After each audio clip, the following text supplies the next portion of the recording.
ठीक है, ये हमारा झारखंड जेटेट का 2025 का ज्योग्राफी चल रहा है, फिजिकल ज्योग्राफी जो है। उसमें सेक्शन ए में हमारा क्या है, अर्थक्वेक और वोल्केनो। तो अभी हमारा भूकंप का ये पार्ट 2 है। पार्ट 1 हम लोग सेशन हम लोग पार्ट 1 का कर चुके हैं। तो उसमें पार्ट 1 में हम लोग क्या क्या देखे थे, भूकंप का केंद्र क्या है, एपी सेंटर क्या है, हाइपो सेंटर क्या है, भूकंप का कारण क्या है, टेक्टोनिक प्लेट होता क्या है, क्यों टेक्टोनिक प्लेट में मूवमेंट होता है, उसका क्या परिणाम निकलता है, और सिस्मोग्राफ पढ़े थे किस तरह से नापा जाता है। अब ये पार्ट 2 में अब हम लोग देखते हैं। पार्ट 2 में अब हम लोग देखेंगे वैज्ञानिक जो है सो भूकंप का आकार को कैसे मापते हैं। भूकंप जो होता है, जो बोलता है ना कि बहुत तेज आया, बहुत कमजोर आया, कुछ ना कुछ तो वो लोग इंस्ट्रूमेंट रखा होगा ना मापने का। तो भूकंप का मापने का ये हमारा क्या कैसा ये ग्राफ है। ये क्या इस तरह का, इस तरह से कागज पे वो लोग क्या करते हैं, ऐसा एक ग्राफ लेते हैं ना। तो यहाँ पे पहले देखो कि भूकंप का जो आकार है वह फॉल्ट। अब फॉल्ट क्या होता है, सुबह वाले वीडियो देख लेना, फॉल्ट क्या होता है बता दिए हैं। जैसे टायर में पंचर होता है कहाँ से, जहाँ टायर में फॉल्ट है वहीं ना हवा निकलेगा। उसी तरह से टेक्टोनिक टेक्टोनिक प्लेट में जहाँ फॉल्ट होगा वहीं से दरार बना करके क्या निकल जाएगा, एनर्जी, गैस। वहां से ज्वालामुखी और भूकंप होता है। तो भूकंप का आकार जो फॉल्ट के आकार और फॉल्ट पर फिसलन की मात्रा पर क्या होगा, निर्भर करता है। लेकिन यह ऐसा कुछ नहीं है जिसे वैज्ञानिक आसानी से मापने वाले टेप से माप सकते हैं। क्यों?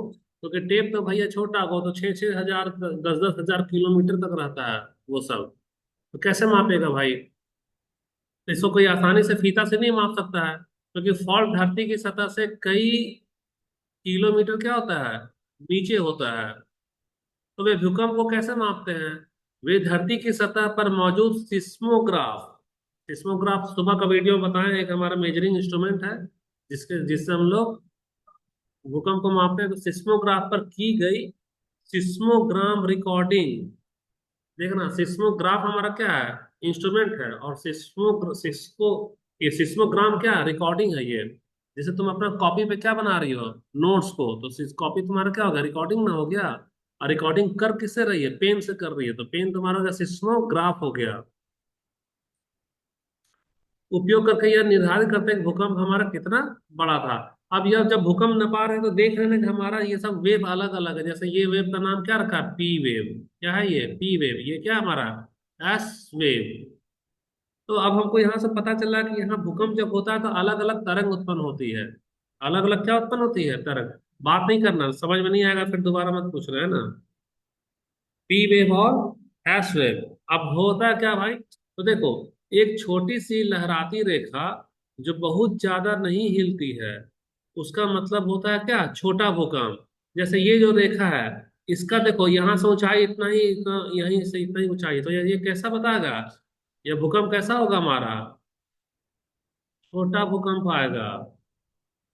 इसका जो एम्पलीट्यूड, एम्पलीट्यूड का मतलब यहाँ से इसका दूरी और यहाँ से इसका दूरी, दो शीर्ष के बीच का दूरी को क्या बोलेंगे, एम्पलीट्यूड बोलेंगे। तो उसका एम्पलीट्यूड क्या होगा, छोटा होगा। जैसे हम लोग यहाँ से यहाँ तक का बता रहे हैं, दूरी कितना है, 1 मिलीमीटर है, 1 मिलीमीटर। तो ये वाला दूरी देख रही हो, 1 मिलीमीटर से भी कम है। तो उसका मतलब छोटा भूकंप। और अगर कोई लंबी लहराती रेखा जो बहुत ज्यादा हिलती डुलती है, यहाँ पे देखो, यह ये यहाँ से इतना चला गया, लगभग 2 मिलीमीटर, ये भी चला गया तेरा 2 मिलीमीटर। तो इसका एम्पलीट्यूड कितना हो गया, ज्यादा ना हो गया। तो ज्यादा हो गया तो इसका मतलब क्या, कैसा भूकंप आएगा, बड़ा भूकंप आएगा। तो झूलने की जो कौन है, तो झूलने, पैर हिला रही हो तुम लोग। तो झूलने की लंबाई, उसको बंद, जब भी आओगे ना तो उसको बंद ही रखना, उससे बहुत दिन हम डिस्टर्ब होते हैं, शाम में लगता है कोई है उधर। तो झूलने की लंबाई जो है सब फॉल्ट के आकार पर निर्भर करती है। कौन सा, कौन झूल रहा है, तो नहीं आगे लग रहा।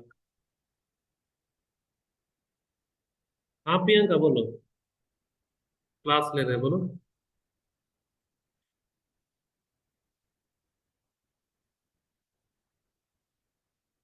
अच्छा ठीक है, तो क्लास लेकर के देखते हैं। ठीक ठीक, हाँ। देखो यहाँ क्या झूलता है, तो वो ना धरती जब झूल रही है, ये हिल रही है, तो जो पेंडुलम जैसा लटका हुआ नहीं रहता है, ग्राफ वाला वीडियो जो सुबह का क्लास देखी होगी, तो उसी के हिलने डुलने से क्या होता है, यहाँ ग्राफ बनता है। तो झूलने का आकार और फिसलन की मात्रा पर निर्भर करता है। अब देखो, भूकंप के आकार को उसका परिमाण कहा जाता है। भूकंप का जो आकार है वो कौन सा आकार, ये दिख रहा है यहाँ से यहाँ इतना लंबाई चला जा रहा है, अप एंड डाउन का जो गैप है उसको क्या बोलेंगे, परिमाण। प्रत्येक भूकंप के लिए एक परिमाण होता है। वैज्ञानिक जो है सब भूकंप से होने वाले झटकों की तीव्रता के बारे में भी बात करते हैं, और यह इस बात पर निर्भर करता है कि भूकंप के दौरान आप कहाँ हैं। अगर तुम एपी सेंटर पे खड़ी हो तो भूकंप तुमको सबसे ज्यादा महसूस होगा, और एपी सेंटर से अगर दूर खड़ी हो तो तुमको भूकंप का तीव्रता कम महसूस होगा। वीडियो को टाइम से देखा करो करिश्मा, नहीं तो ये समझ में नहीं आएगा। फिर सुबह वाला भी वीडियो नहीं देखेगी मान लो तो तुमको थोड़ी समझ में आएगा, फिर ऊपर ऊपर चला जाएगा ज्योग्राफी है। अब सिस्मोग्राम अच्छे से पुराना वीडियो में देख लेना, बता दिए हैं। सिस्मोग्राम क्या करता है, भूकंप से उत्पन्न होने वाली भूकंपीय तरंगों। तो तुम्हारे पास ये ऐसा एक सवाल नहीं आ रहा है कि तरंग क्या है भैया, तरंग क्या है। तो जब अब हमको क्या जानना होगा, भूकंप का कौन कौन सा तरंग होता है। तो भूकंप का क्या क्या तरंग होगा, तो एक होगा हमारा पी वेव, क्या होगा, एक पी वेव, एक होगा हमारा एस वेव, एक होगा हमारा एल वेव। और एल वेव भी दो तरीके का होगा, इसका भी दो पार्ट में जाएगा। एल कितने पार्ट में जा रहा है, दो पार्ट में। तो अब हमको इसके बारे में जानना होगा कि क्या है। तो देखो सिस्मोग्राफ क्या करता है, सिस्मोग्राफ या सिस्मोमीटर वह मापने वाला उपकरण है जो सिस्मोग्राम बनाता है। यहाँ कंफ्यूजन मत होना, हल्का सा मिस्टेक करेंगे एक नंबर चला जाएगा सिस्मोग्राम और सिस्मोग्राफ में। सिस्मोग्राफ या सिस्मोमीटर क्या है, एक ही चीज है। वह क्या है, मापने वाला उपकरण है जो सिस्मोग्राम बनाता है। सिस्मोग्राम यानी वो कागज में जो ड्राइंग नहीं बन रहा अप डाउन, वो क्या हो गया, सिस्मोग्राम हो गया। तो बताओ इसमें कागज कौन है और मशीन कौन है, बताना।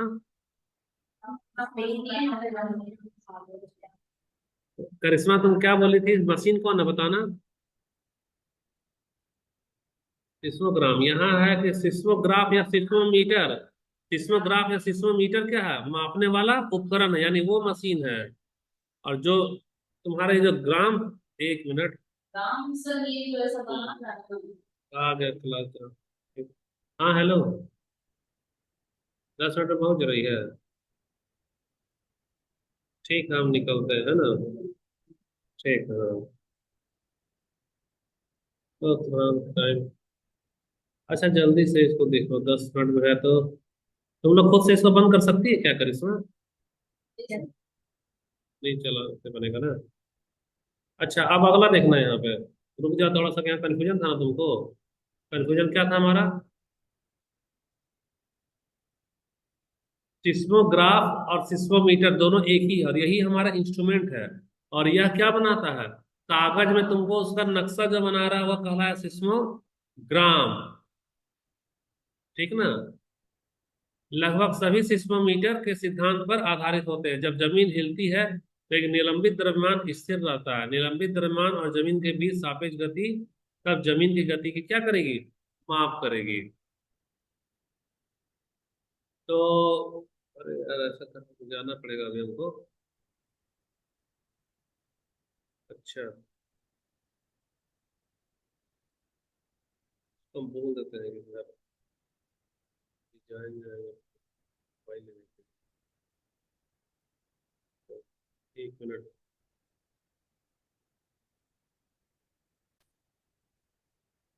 अब हम लोग यहाँ से क्या देखते हैं, भूकंपी तरंगों के बारे में देखेंगे। पी वेव क्या होता है, वह चलता किस तरीके से है, ये सब क्वेश्चन पूछेगा। कि पी वेव, जब पी वेव की दिशा कैसी होती है, लंबवत या समानांतर, मतलब हॉरिजॉन्टल होगा या वर्टिकल होगा। अनुदैर्ध्य और अनुप्रस्थ का नाम सुनी होगा ना, तरंग, ये वैसा वाला रहेगा। एस वेव के बारे में पूछेगा और एल वेव के बारे में पूछेगा। तो अब हम लोग थोड़ा सा तरंग के बारे में देख लेंगे, इसके बारे में देखेंगे, तरंग के बारे में। तो देखना यहाँ ये थोड़ा सा और पीछे जाएगा क्या, तो शुरू करते हैं हम लोग।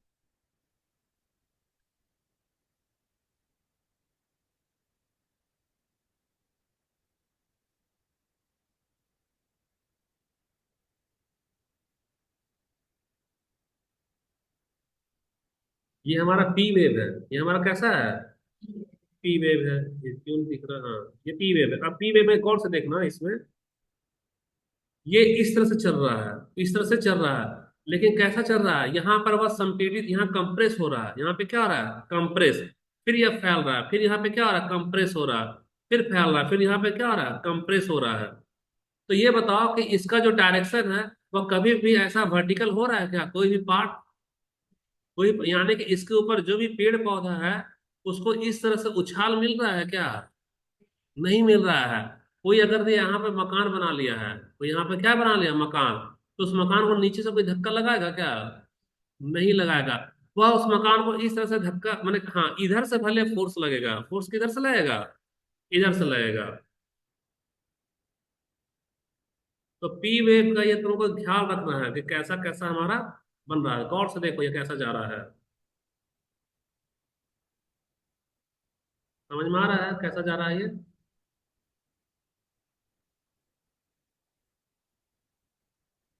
तो पी वेव क्या उतना खतरा पैदा करेगा, नहीं करेगा। और इसकी स्पीड ज्यादा रहेगी, इसकी स्पीड क्या होगी, ज्यादा रहेगी। या सिर्फ कंप्रेस करेगा, यह क्या होगा, कंप्रेस करेगा। गति जिस दिशा में हो रही है उसी दिशा में ऐसे ऐसे करके कंप्रेस करके ऐसे ऐसे बढ़ता जाएगा। जैसे सोचो कि अगर हमारे पास में 10 लड़का लाइन से खड़ा है, 10 लड़का लाइन से खड़ा है, तो हम पीछे से एक लड़का को धक्का देंगे तो बाकी सारा लड़का क्या होगा, आगे बढ़ेगा। वो कैसा हो गया, पी वेव।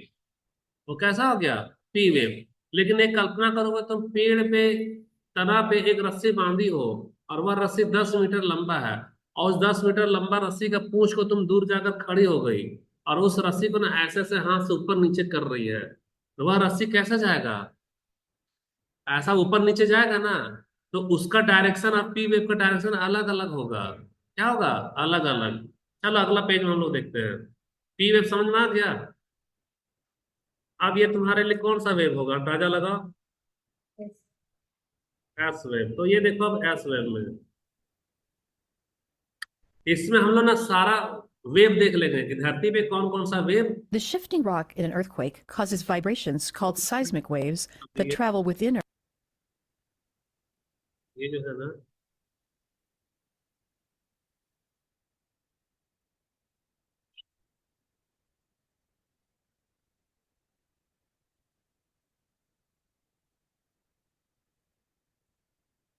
देखो, अर्थ में थोड़ा सा पीछे ले जा रहे हैं इसको। Scientist use an instrument called a seismograph. ये हमारा इंस्ट्रूमेंट है, ये क्या है, सिस्मोग्राफ है। यहीं से हमारा क्या बन रहा है, देखो, भूकंप जो आ रहा है उसका ग्राफ बनता जा रहा है। तो साइंटिस्ट ये सिस्मोग्राफ को यूज क्यों करता है, to record data about seismic wave.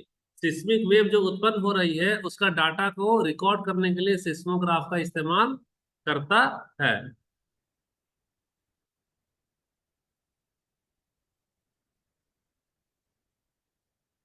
देखना इसमें तो ठीक है, ये तो सिस्मिक वेव के लिए कर रहा है। अब ये जो वेव है वो कहाँ से जनरेट होगी, अर्थ के अंदर से जनरेट होती है।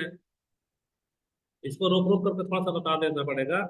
तो साइंटिस्ट लोग क्या करते हैं, learn not only about earth, इससे साइंटिस्ट ना तो सिर्फ अर्थ के बारे में नहीं देखते हैं, बल्कि behaviour, but also about the surface of earth itself. तो सरफेस का, अर्थ के बारे में भी इसका क्या करते हैं, स्टडी करते हैं। और बार इसको रोकना पड़ेगा।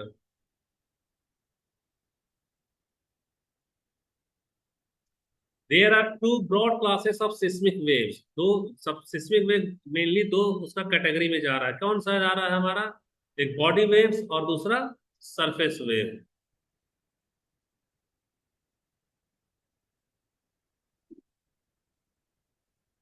ठीक है, इसमें दे इंक्लूड पी।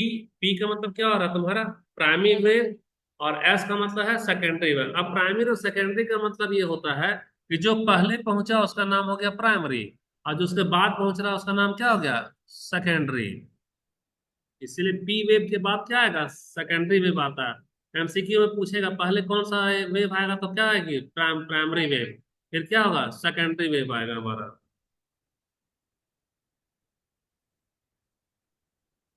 देखो ये तो प्राइमरी वेव ही है, कैसा होगा प्राइमरी वेव। देखो प्राइमरी वेव जो है हमारा, to move back and forth, वह पीछे जाएगी और आगे जाएगी, in the direction of travel. जिस डायरेक्शन में वेव ट्रेवल कर रही है उसी डायरेक्शन में क्या होगा, बैक और फोर्थ, यानी आगे बढ़ेगा और पीछे जाएगा, आगे बढ़ेगा और पीछे जाएगा। ये कौन सा वेव है हमारा, पी वेव। अच्छा, आगे बढ़ना और पीछे जाना का डायरेक्शन क्या होगा? Direction of travel. They are called primary wave because they are the first type of wave. यहाँ थोड़ा सा छुप छुप रहा है। P wave can travel through solid, liquid and even gases. ये सब एकदम इंपॉर्टेंट है। लगेगा ना कि क्या चीज है, बार बार क्वेश्चन इससे आ रहा है, अभी हम प्रैक्टिस जब कर रहे हैं तो। पी वेव किससे किससे होकर गुजरेगा तुम्हारा? सॉलिड से, लिक्विड से और गैसेस से। इसका हर लाइन को रोक रोक करके एमसीक्यू बना के खुद से लिख लेना। आ रहा समझ में? अब पूछेगा क्वेश्चन कि भूकंप जब आता है तो पृथ्वी का जो कोर है उससे कौन सा वेव जाएगा? तो पी वेव चला जाएगा। क्यों? क्योंकि जो कोर है वो कैसा है? लिक्विड स्टेट में है ना।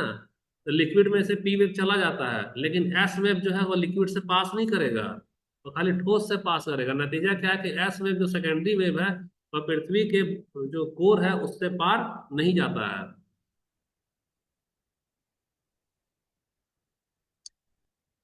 As waves shake the ground in a shearing or crosswise motion। Crosswise motion का मतलब देखो, ये इमेजिन करो, ये कैसा जा रहा है?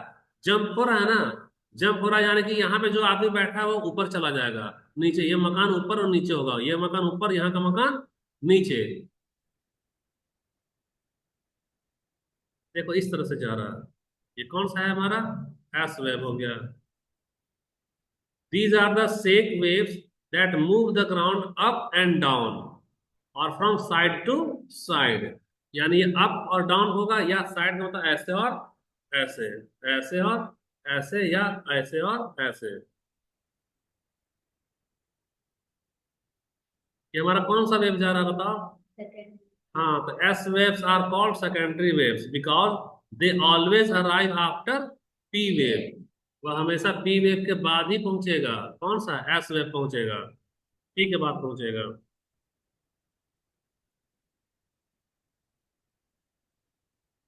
ये हमारा सेकेंडरी है। Unlike P waves, S waves can travel only through solid material. यही डिफरेंस है। एस वेव सिर्फ किससे पास होगा? सॉलिड से। और पी वेव किससे पास होगा? तीनों से, सॉलिड, लिक्विड और गैस। लेकिन ये किससे पास होगा? एस वेव सिर्फ सॉलिड से पास होगा। अब जब सॉलिड से ही पास होगा तो कोर पढ़ाए हैं सुबह में। कोर का हमारा दो पार्ट है, एक सॉलिड और एक लिक्विड। तो लिक्विड से एस वेव कभी पार होगा क्या? नहीं होगा। इसीलिए एमसीक्यू में देता है कि पृथ्वी की कोर से कौन कौन से तरंगे पास करेगी भूकंप आने पे। तो प्राइमरी तो पास करेगी, सेकेंडरी पास करेगी? नहीं पास करेगी।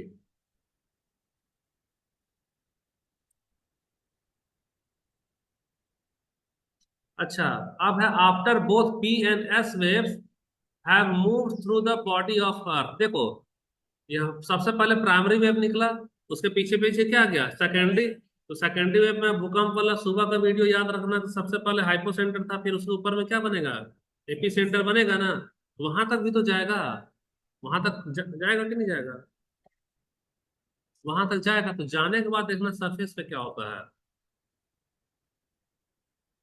दे are followed by surface waves which travel along earth surface. पहले पी गया, फिर उसके बाद एस गया। एस हमारा सरफेस पे पहुंचा। अब सरफेस पे पहुंचने के बाद देखते हैं क्या होता है।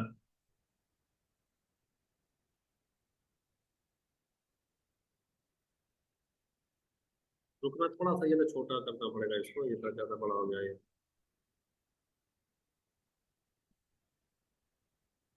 ज्यादा बड़ा, रुकना एक मिनट।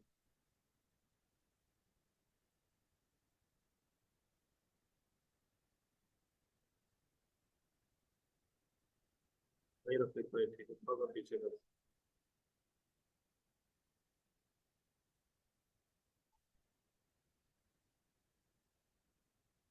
ठीक है, सरफेस वेव देखो इस तरह से, ये हमारा कहाँ जा रहा है? सरफेस में जा रहा है। Surface waves travel only through solid media. ये तो हम लोग पढ़ चुके हैं, सॉलिड मीडिया।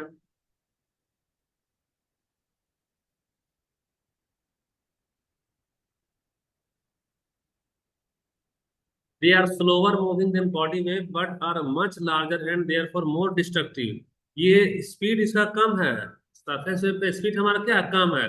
लेकिन क्या कह रहा है कि they are much larger and therefore more destructive. वो काफी लार्ज होगा इसलिए मोर डिस्ट्रक्टिव। सबसे ज्यादा तबाही कौन पहुंचाएगा? सरफेस वेव ही पहुंचाएगा।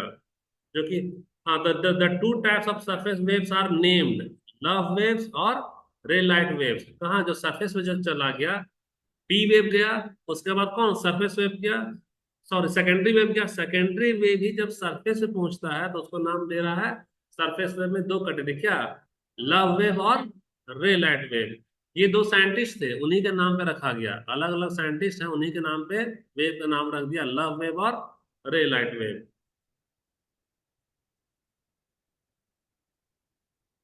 After the scientist who identified them, वही जो साइंटिस्ट इसको खोजा है। Love waves have a horizontal motion that moves the surface from side to side perpendicular। देखना, side to side perpendicular का मतलब कैसा नाचेगा ये देखो, अब पता चला। ये इस तरह से जा रहा है, यानी घर जो भी है वो क्या होगा, पूरी तरह से तबाह हो जाएगा। जो भी घर इसके अंदर में अभी बना हुआ है वो घर क्या होगा, तबाही हो जाएगा पूरा, इस तरह से जा रहा है तो।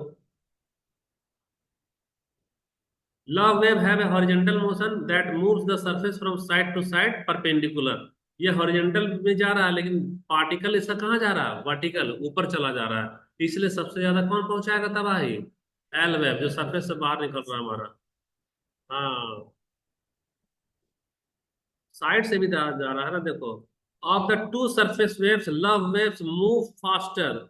उसमें से लव, देखो दो, रे लाइट वेव और लव वेव में लव वेव क्या है, ज्यादा फास्टर है।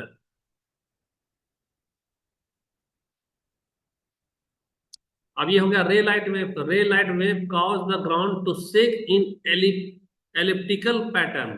एलिप्स देखियो ना, अंडा देखिए, अंडा, वही एलिप्स है। उस तरह का वो ग्राउंड को मूव करेगा, कैसा मूव करेगा, ध्यान से देखो।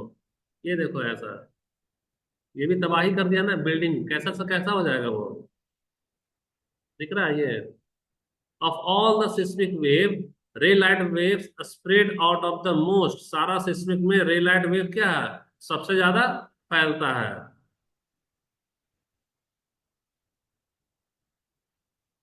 Giving them a long duration on seismograph recording, ठीक है।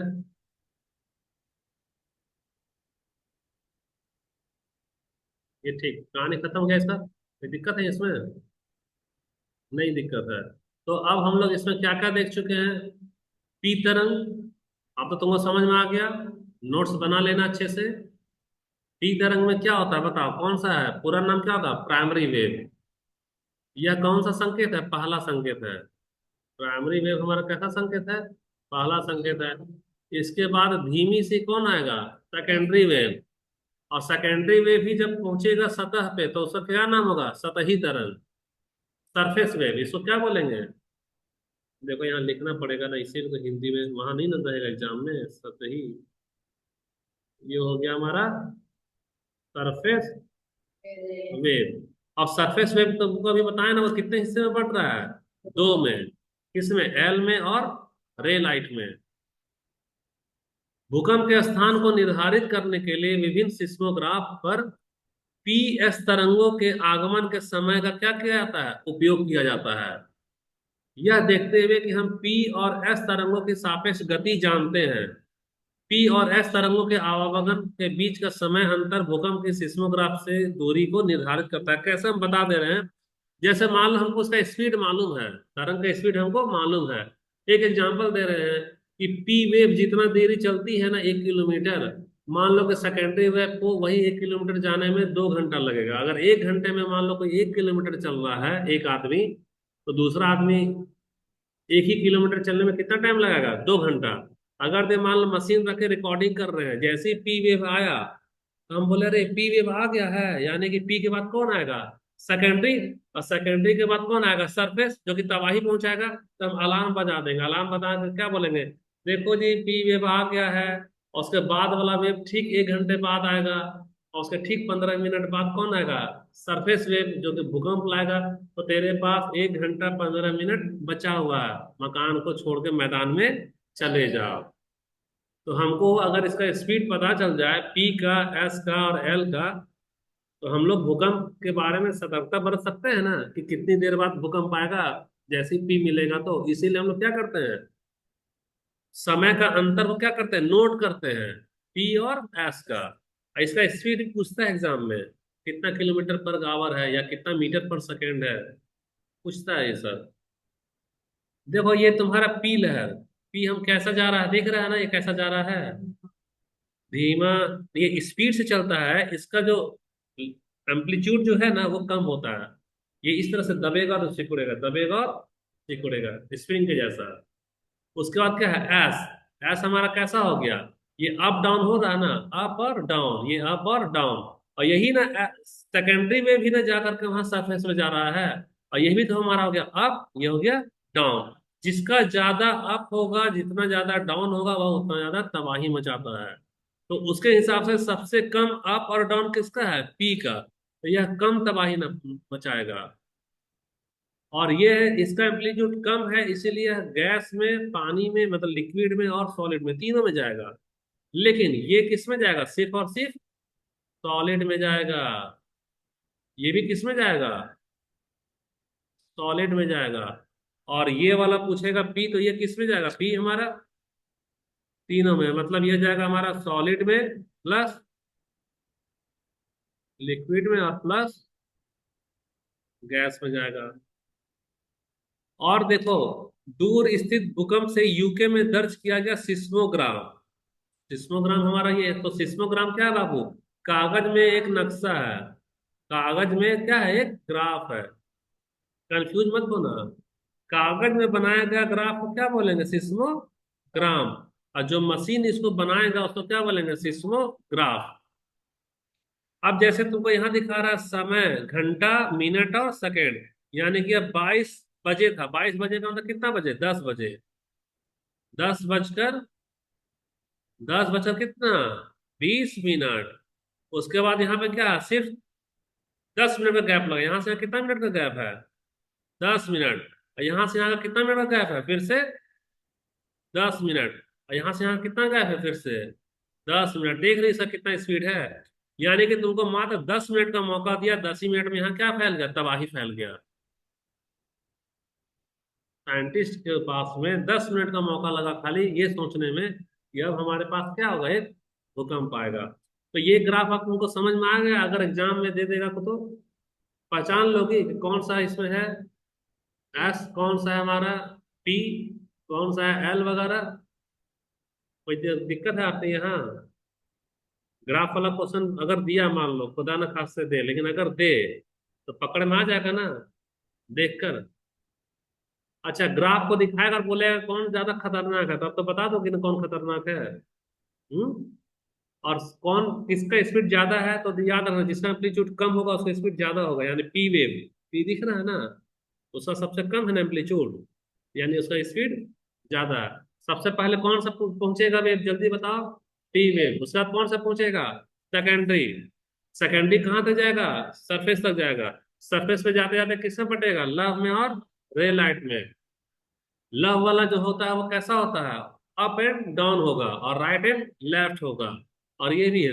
अच्छा, उसका रे रे जो रे लाइट जो वेव है, वह कैसा होता है, समुंदर का लहर को देखी हो, उठता है और गिरता है। तो समुंदर का लहर का जैसा वो रे लाइट वाला वेव हमारा जाता है। बाकी वीडियो को देख देख करके नोट कर लेना हर एक चीज को। देखो, पी वेव सिस्मोग्राम क्या किया, recorded in the UK, United kingdom, यानी ब्रिटेन में रिकॉर्ड किया था। डिस्टेंट डिस्टेंट अर्थक्वेक, ये हमारे पास में पी वेव है ना, ये हमारा क्या है, ये पी वेव। इसका एम्पलीट्यूड सबसे कम है। मात्र कितना मिनट का गैप दे रहा है, यहाँ से यहाँ 10 मिनट का गैप दे रहा है। ये वही हिंदी से इंग्लिश है, असल में तुम लोगों को ट्रांसलेट करना पड़ता है ना। ये इंग्लिश वाला फिगर था, तो इंग्लिश का दिक्कत होगा, तो इसी को हम यहाँ हिंदी में पहले से ही लगा दिए। दोनों फिगर हमारा क्या है, सेम ही है।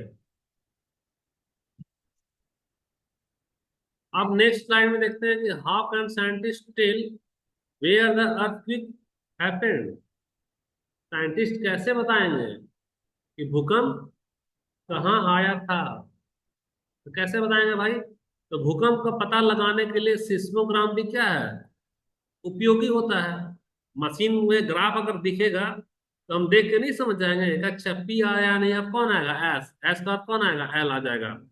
तो पी तरंग और एस तरंग को देख पाना महत्वपूर्ण है। आपने सीखा है कि कैसे पी और एस तरंगे अलग अलग तरीकों से जमीन को हिलाती है, क्योंकि वे इससे होकर गुजरती है। पी तरंगे एस तरंगों से भी तेज होती है। याद रखना, हम पहले भी बता रहे हैं, जिसका एम्पलीट्यूड जितना कम होगा ना वह उतना स्पीड से जाएगा। क्यों? क्योंकि सारा ऊर्जा अगर ऐसे से करेगा तो सारा ऊर्जा इसमें न जा रहा है, तो उसका गति धीमा हो जाएगा। अप एंड डाउन ज्यादा करेगा तो एम्पलीट्यूड कम होगा तो स्पीड क्या होगा, फास्ट होगा। तो हमें यही तथ्य हमें यह बताने की अनुमति देता है कि भूकंप कहाँ था, कैसे। पी तरंगे एस तरंगों से भी तेज होती है, ठीक है। यह समझने के लिए कि यह कैसे काम करता है, आइए पी और एस तरंगों की तुलना बिजली और गड़गड़ाहट से करें। प्रकाश ध्वनि की तुलना में तेज गति से यात्रा करता है। ये देखिए ना, अगर यहाँ बिजली चमका है तो 2 मिनट बाद हमको क्या गड़गड़ाहट सुनाई देता है। अगर भी मान लो 2 मिनट बाद गड़गड़ाहट लगेगा तो हम बोलेंगे 1 किलोमीटर दूर बिजली चमका है ना, लेकिन अचानक बिजली भी चमका और गड़गड़ाहट गड़गड़ाहट भी सुनाई दे तो हम क्या बोले, यार एकदम नजदीक में ही चमका है।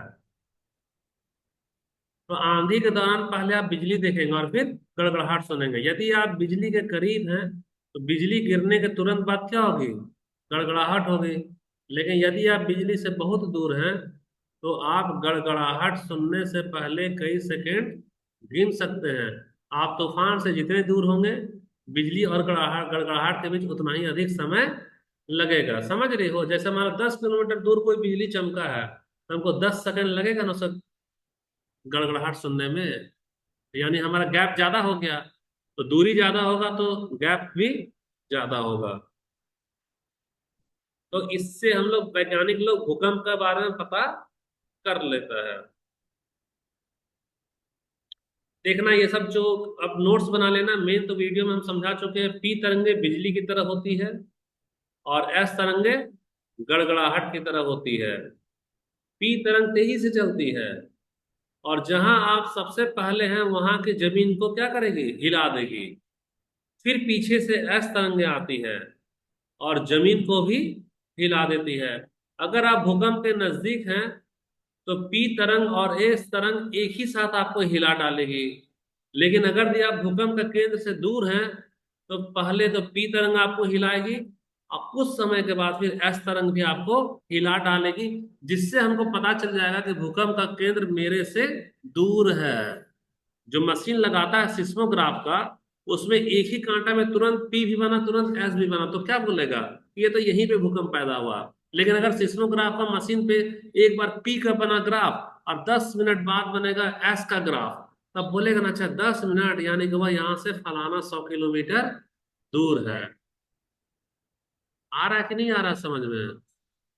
क्योंकि तुमको बहुत मेहनत से ये पीपीटी बना है, पूरा ये पीएससी लेवल का है। तो तुम अब बता सकते हो कि वैज्ञानिक भूकंप का कैसे पहचान लगाता है? बताओ आरती, कैसे लगाता है?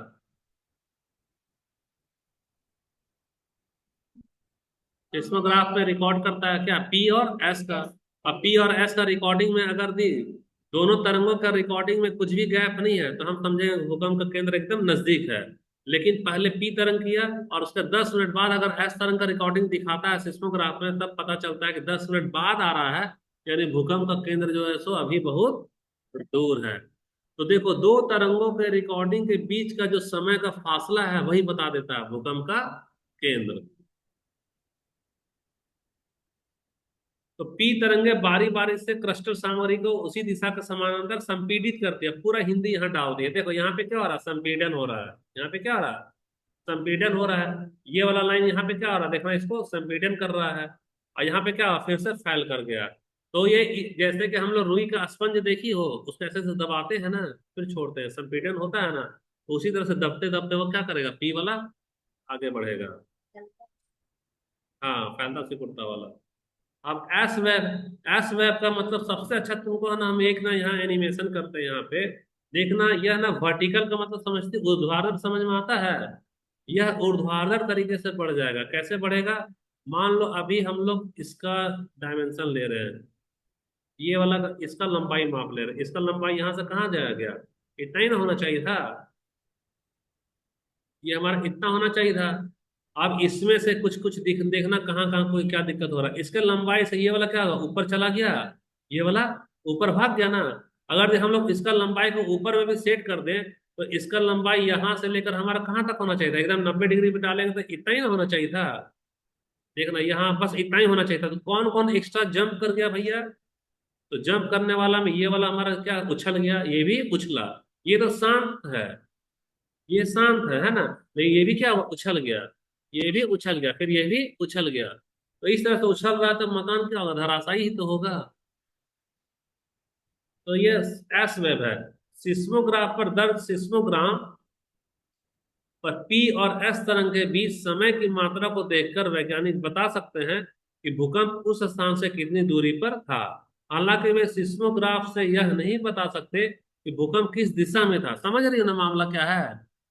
क्योंकि वहां पूरा पश्चिम नहीं ना दिखाएगा, खाली समय का अंतर है तो बता देगा कितना किलोमीटर दूर है, लेकिन उसका डायरेक्शन वो लोग नहीं बता पाएगा। केवल यह बता सकते हैं कि यह पृथ्वी यह कितना दूरी पर था। यदि वे स्टेशन स्टेशन में जहां मशीन बैठाता है सिस्मोग्राफ, यदि वे स्टेशन के चारों ओर मानचित्र पर एक वृत्त बनाते हैं, तो क्यों बनाता है वृत्त? क्योंकि उसको पूरा पश्चिम तो मालूम नहीं है। तो जहां रिकॉर्ड कर रहा है ना, वहां से मान लो कि 10 50 किलोमीटर का बता रहा है दूरी, तो ऐसा कंपास लेके ऐसा वृत्त बना देगा, बोलेगा कि इसके 50 किलोमीटर दूर के दायरे में ही कहीं ना कहीं भूकंप का उद्गम केंद्र है। तो जहां वृत्त की त्रिज्या भूकंप की निर्धारित दूरी है, और वे जानते हैं कि भूकंप वृत्त पर कहीं स्थित है, लेकिन कहाँ है वो नहीं मालूम है। ये तो तुम्हारा पी हो गया, ये तुम्हारा एस हो गया। तो ये अब हमारा नेक्स्ट क्लास में चलेगा। आज का क्लास हम लोग क्या क्या देख लिए बताओ? आज का क्लास में हम लोग सिस्मोग्राफ देख लिए, और हम लोग क्या देखे? पी देखे, एस देखे और एल देखे, है ना? और कैसे हम लोग भूकंप को नापते हैं, कैसे हम लोग भूकंप को नापते हैं वो भी देखे। और दूसरा कि भूकंप का उद्गम केंद्र, भूकंप का केंद्र को कैसे पता लगाते हैं वो भी हम लोग देख लिए। अब हमारा क्या नेक्स्ट क्लास में क्या जाएगा? ये पार्ट 3। पार्ट 3 में हम दिखा देते हैं हल्का सा क्या रहेगा हमारा टॉपिक। तो पार्ट 3 में क्या वैज्ञानिक भूकंप की भविष्यवाणी कर सकते हैं? ये तो यही देख लो, नहीं कर सकते हैं। और यह संभावना नहीं है कि वह कहीं भी भूकंप की भविष्यवाणी कर पाएंगे। भूकंप वैज्ञानिकों ने भूकंप की भविष्यवाणी करने के कई अलग अलग तरीके आजमाए हैं, लेकिन कोई भी सफल नहीं हुआ है। किसी विशेष दोष पर वैज्ञानिकों को पता है कि भविष्य में कभी भी एक और भूकंप आएगा, लेकिन उनके पास यह बताने का कोई तरीका नहीं है कि यह कब आएगा। इसी से रिलेटेड हम लोग अगला फिर कर लेंगे, ठीक है? खत्म करें।